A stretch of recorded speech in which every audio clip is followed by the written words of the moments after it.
Hello everyone, welcome to Res Snapper. My name's MJ and this is Snap or Pass, the series where we look at the new cards coming to the game. This week, the brand new Seasonal Series 5 card is Zombie Captain Marvel. She's a 4/4, activate, destroy your other cards here to get +3 power for each, move to a location you're losing. In this video, we're going to talk about the deck synergies, counters. We're going to have a great time. You can skip to the chapter you want used in the sections below, but true legends stay until the end. Okay, like I said, she is the Seasonal Series 5 release this week, which means you can get her in snap packs. If you haven't got the other cards from this season and the previous season, these are the ones that you could get. It includes Headpool, Colonel America, and Zombie Mr. Fantastic from this season. And there's a cool Ivan Foeman, is it?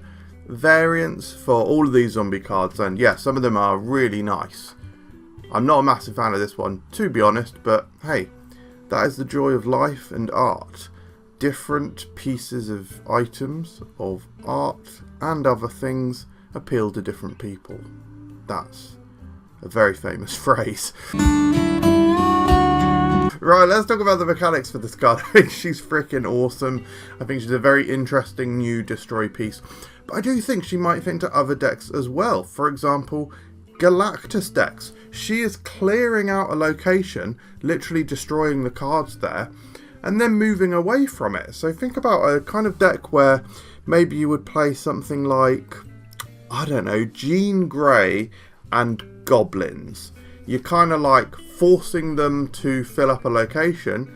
You then trigger your Zombie Captain Marvel. And if you've played at least one Goblin, your Galactus might be able to win that location. I mean, maybe, I don't know, you see. But that kind of leads me on a little bit to Clog. Clog decks might like her as well. If you think about it, you fill up their side maybe like a debris. You kind of like, if you've blocked one of their locations, you know that's an easier location to win. So you destroy your stuff there, get a massive surge of power because a +3 per card you're discarding is absolutely huge. Zombie Captain Marvel can get massive, what? 3, 6, 9. She can become a 13 power card. She moves somewhere else. That other place you're pretty likely to win because you've now got an extra 13 power there. And you can maybe win this location that you've helped clog a bit. And then also maybe a Revivals deck as well, because Revivals might be playing Phoenix Force and it's a bit easier to balance where your power is. So, like Kid Omega, you can activate to destroy a future play. So, Captain Marvel, Zombie Captain Marvel offers new / more expanded timing opportunities, so that's cool. Although actually, there is a key distinct difference between Kid Omega and Zombie Captain Marvel, and that is Kid Omega is destroy the next card you play, whereas Zombie Captain Marvel, she's kind of doing a similar thing, but actually she's just activating to destroy everything at that location. So it is kind of a brand new opportunity that we haven't had before. She moves away from this location to a location you're losing. Presumably, if you're not losing another location, she won't move. That's just my assumption here. And then she's primarily a destroy card, sure, but don't disregard her for a wide variety of decks. That's fine, I'll act normal because they can now see me because the window's open. But a refuse van, aka bin van, very large lorry, a bin lorry, not a van, don't know why I called it a van. A bad identifying vehicles, but a bin lorry has just stopped immediately outside the window, which is very good, and it's just there. So we'll probably hear bins being emptied into it soon. Probably just have to stop, like pause. I don't know what they're doing, so I'm just going to have to crack on and hope you can't hear it. It's been about 3 minutes. Pros. She gets +3 for each other card she's destroying, which is a huge buff to gain. That is truly massive. If you even only destroy one, it's 7 power, and you're making a bit of room.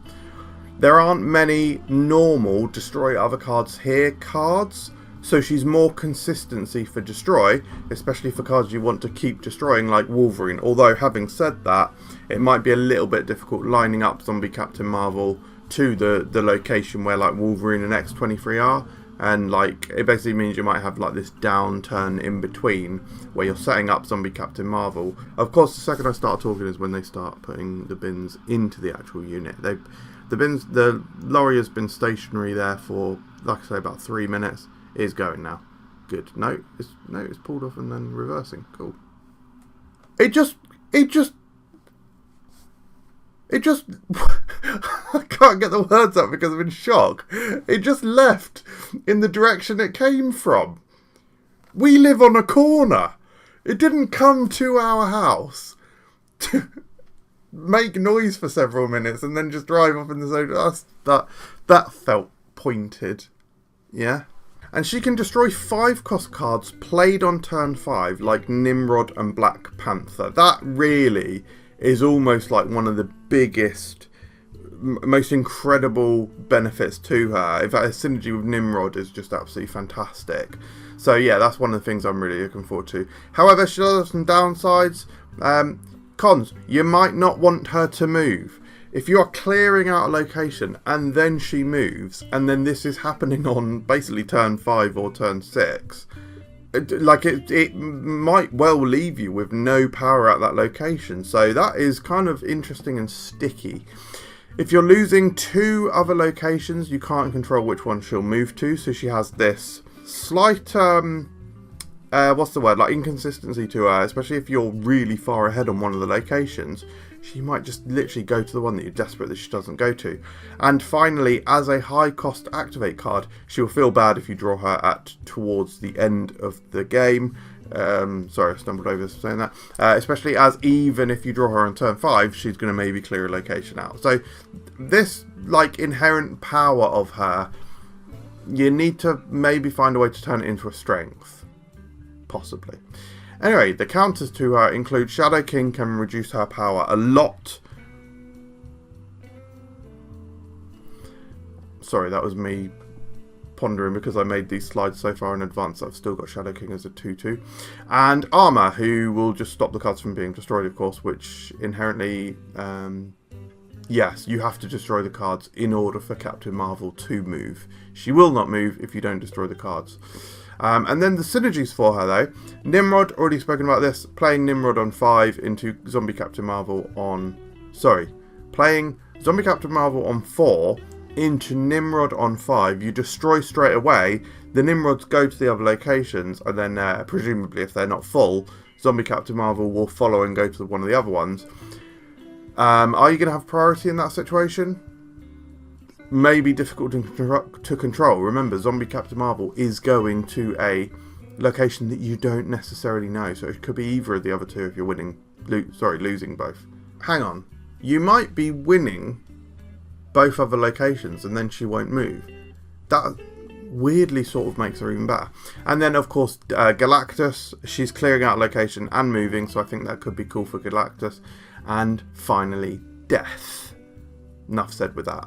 You're hopefully destroying lots of cards with Zombie Captain Marvel. So, right, the decks for you though. First one is called Destroy the Monarch. This is because this is a budget deck, and if you were to destroy the Monarch, which is like a rich entity, then that is the opposite of that. It's like poor, isn't it? Poor, and that's what budget is. Is categorically not my political views. I even think it's politics actually. But yeah. Oh, the royal family are brilliant. Yeah, we should definitely keep them because like one of them's a fucking nonce. No, anyway. No, sorry. So this is a budget deck where you want to play cards like Uncle Ben, Nova, X-23, Bucky Barnes, Wolverine. Yes, guys, this is a very classic destroy deck. I've actually have got Sabretooth in here as well, but then we just flare it at the end with a bit of Nimrod. And yeah, just the fact that we've even got Deathlock in here, as well as the Carnage and the Venom. Just loads of cards which like destroying cards at the same location.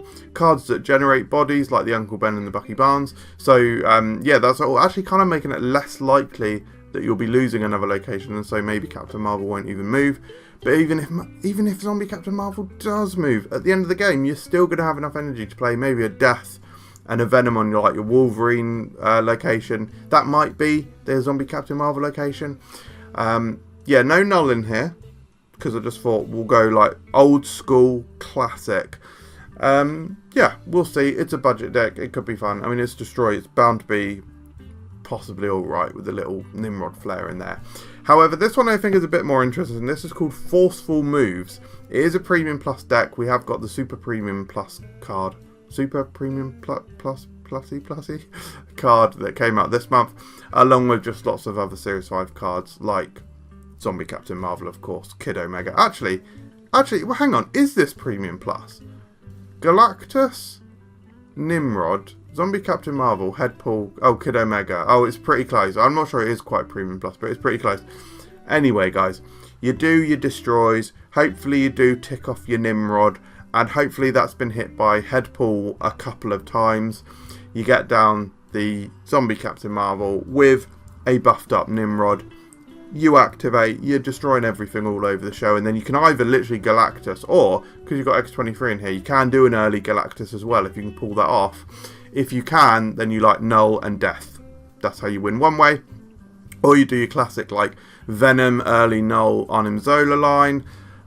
Or you do the Zombie Captain Marvel just with Nimrod. That alone is good enough, because then on the final turn you do like a Carnage and a Venom and you destroy stuff loads of times line. So it does feel like there's a lot of winning lines in this deck, and yeah, realistically this is going to be the one that I'm going to be trying, to be fair.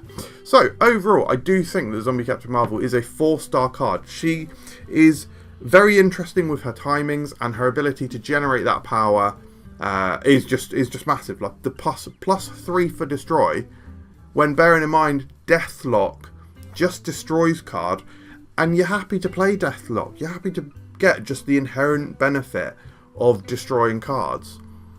But Zombie Captain Marvel's doing that and getting +3 power for each. So, yeah, from a fun perspective, I think she is definitely going to be fun. She leans into fun strategy, so giving her 4 stars for that. For the archetype, I think she's definitely a very good new piece for Destroy, so 4 stars. But beyond, to be fair, I haven't actually talked much about the Beyond Destroy. Maybe I'll do that in just a second. But from a competitive standpoint, I do think she's 4 stars. So ultimately, yes, I do think she is a snap. She is definitely a good card. I think there's no question about that. It will be interesting to see just how impactful the fact that she moves is. I'm interested to see how that affects her performance. But let me now talk about the non-destroy element of her, which I mentioned in the mechanics part, but didn't really go in on, right? Just in a shield deck, okay? A random shield deck where you're playing random shield cards. Maybe you've got a location where you've got like a Maria Hill and an Agent 13, for example. Those are the only cards you've got there. You play Zombie Captain Marvel into that location, destroy them. You're converting those 2 power each into both room and basically a +1 for each. Zombie Captain Marvel goes somewhere else. And then maybe this is a very specific type of shield deck where you've got something like a big finisher card. Like it could be a Galactus First Steps or a Gore, something like that, to win that location. Maybe you've got some discounts, some cheaper cards. Victoria Hand is already out, for example. Stuff like that. That could be interesting because Zombie Captain Marvel is generating space. So, I don't know, that could be a fun one. Or you do some sort of Nomura thing, a really high power 5-cost card, and then on the final turn you play a 1-cost in Nomura. I don't know, guys. What am I talking about? Who could possibly say? But that is really all I have for you this week. Thank you very much for watching. I hope you enjoyed it. If you got it, if you made it this far into the video, leave a watermelon in the comments, and I will see you next time.